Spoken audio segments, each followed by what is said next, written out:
Well, hello, scrappers. Mike here. Welcome back to my channel. And I am currently on vacation in Arizona. And when my good buddy Jim, who is a great patron of both of my channels, heard that I was coming to Arizona, he says, "You got to make time to come visit me in the Phoenix area. Oh, and make sure you have space in your truck because I'm going to give you a bunch of stuff." And wow. Okay, so I spent a very pleasant afternoon with Jim yesterday. And he did. He gave me a bunch of stuff. And Jim, I really appreciate it. This is really great stuff. Thank you very much. I didn't do any filming at Jim's place. Jim's a little camera shy. Nothing wrong with that. Not everybody's as big a ham in front of the camera as I am. But oh, he knows his stuff. Let me tell you, he is. He's been a gold miner. He's a rock hound. He's a lapidary expert. He is a scrapper extraordinaire. We spent a lot of time at his place. He does it all. He's got a foundry out back. He incinerates chips and grinds them up. He also melts metals and pours bars. He does all kinds of stuff. I picked his brain, he picked my brain, and we had a really great afternoon. I helped him out with a project, and we'll talk a little bit more about that in a little bit. But this is some of the stuff that Jim gave me. This isn't all of it. There's still stuff in the truck. This is just the stuff I didn't want rattling around in my truck while I was going visiting a bunch of mines for the next few days out here in the mountains. So I just left this in my hotel room. But I'm going to unpack some of this stuff and show you some of the stuff Jim gave me, and we'll talk about some of the projects that we're working on. I guess we'll start with this box right on top. Ooh, heavy! This is full of connectors with gold plating. Just absolutely full. And it is heavy. And it's all kinds of different connectors in here. Very, very heavy gold plating on some of them. Just incredibly generous of Jim to give me this stuff. All kinds of connectors in here. He gave me some connectors that I can probably use for some of my projects too, some of my electronics projects. So, just so generous. Thank you, Jim. So another thing in here is a bag of MLCCs. It's about, I don't know, 2 pounds worth, I suppose, from the weight of it here. I told him I would bring over my mighty mill and mill some MLCCs for him. And then so he could process them, because he's been itching to do that, but he doesn't have a mighty mill. Not yet. He's going to get one. I think I've convinced him. So he produced 2 bags of MLCCs. He says, pick one for yourself, and the other one will mill for me. And then I will process them. When you get home, you mill yours and process them, and we'll compare results. So this is a 2-pound bag of MLCCs he gave me. And I processed his through the mighty mill, turned them into a fine powder, and he's going to see what he can get out of them. Silver, palladium, whatever. So that's the first box he gave me.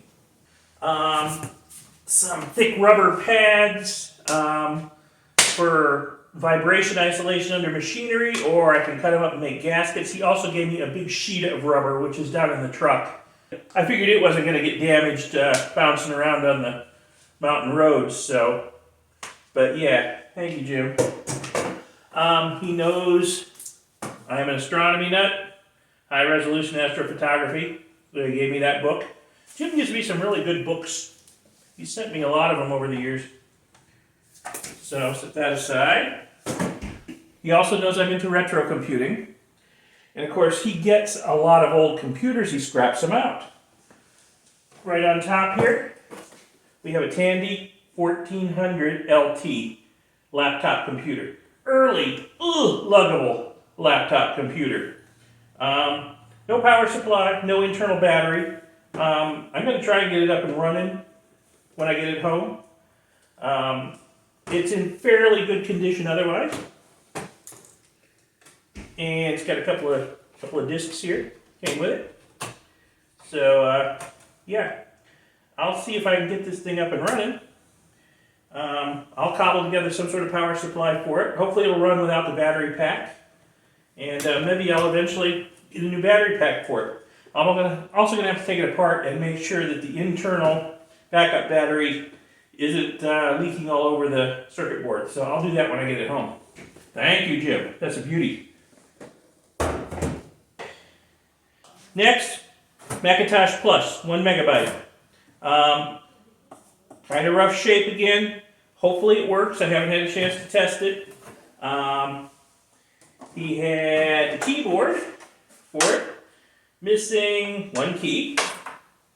He had the mouse and the power cable. So sooner or later I will test this.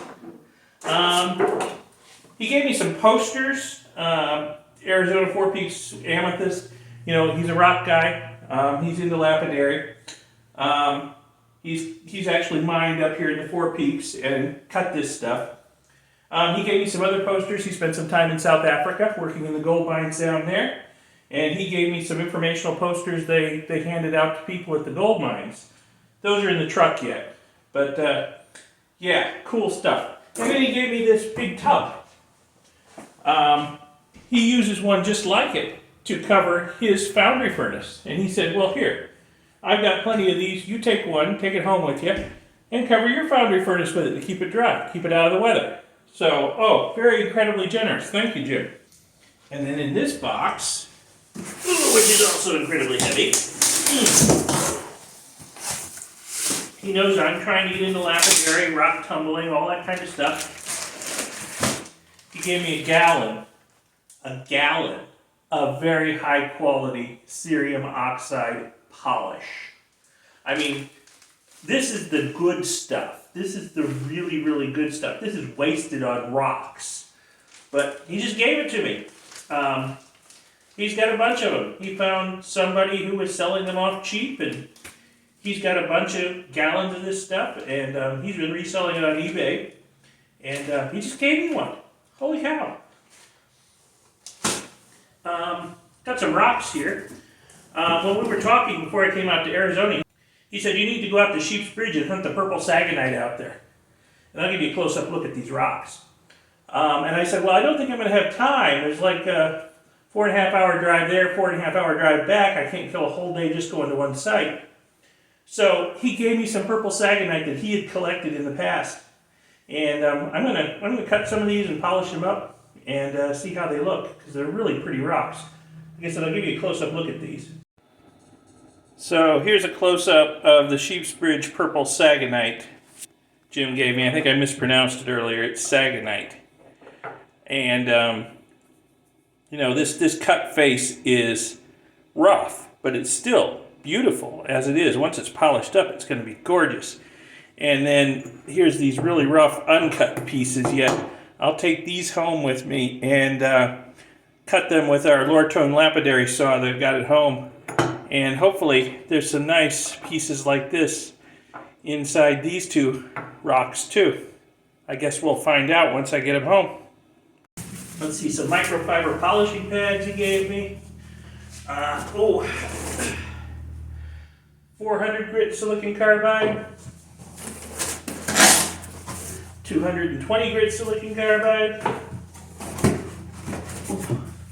80 grit silicon carbide, and 5 bags of Brazilian agate to use as tumbling media. He says this is the particularly valuable stuff. It's colorless. He says the colored stuff is what sells, but the clear stuff doesn't. But he says it makes great tumbling media. So he gave me all this grit and all this tumbling media. Jim buys grit by the ton. So he says, giving me this, nothing. It's nothing. But, you know, it's a lot to me, Jim, and I really appreciate it. This is going to keep me tumbling for a long time. I may also use it for some of my glass projects. You know, I make telescope mirrors and stuff, and there's a lot of grinding and polishing involved there, so this will all come in really handy. Yeah, Jim's an incredibly generous guy. You meet the best people. If you have a YouTube channel, you're going to meet the best people. That's all I can tell you. You're going to meet a lot of good people. I've met a lot of good people through my YouTube channel, and they just keep coming. The hits just keep coming, you know? So Jim and I may be working on some projects together in the future, beyond just the MLCCs. We got some other things that we might be able to cook up if we can make the timing work. So stay tuned for future developments. Subscribe to see any future video collaborations with Jim. And check out my other channel, my second channel, Electric Geek 64, because this classic computer stuff is going to show up on there as I try to restore it and get it up and running and working again, like it did when it was new back in the 80s and 90s. So yeah, check out the second channel, subscribe there. This stuff's going to feature very prominently on it. And there'll be some lapidary projects in the future. So subscribe to this channel to see those. And thanks a lot for watching this video. Thanks a lot, Jim, for all of this good stuff and your hospitality. And I'll see you in the next video. Thanks for watching this one. Bye.